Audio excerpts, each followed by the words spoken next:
वसे माझा राया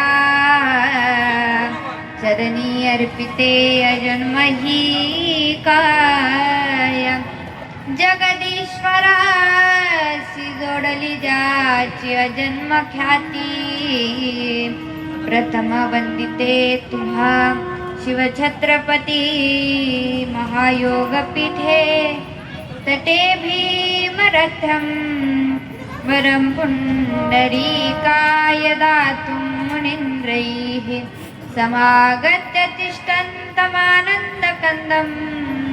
परब्रह्मलिङ्गं भजे पाण्डुरङ्गं पांडुरंगा करू प्रथम नमन दुसरे चरण संताचिया त्यांच्या कृपादाने कथेचा विस्तारो बाबाजी सद्गुरु दास तुका आलिया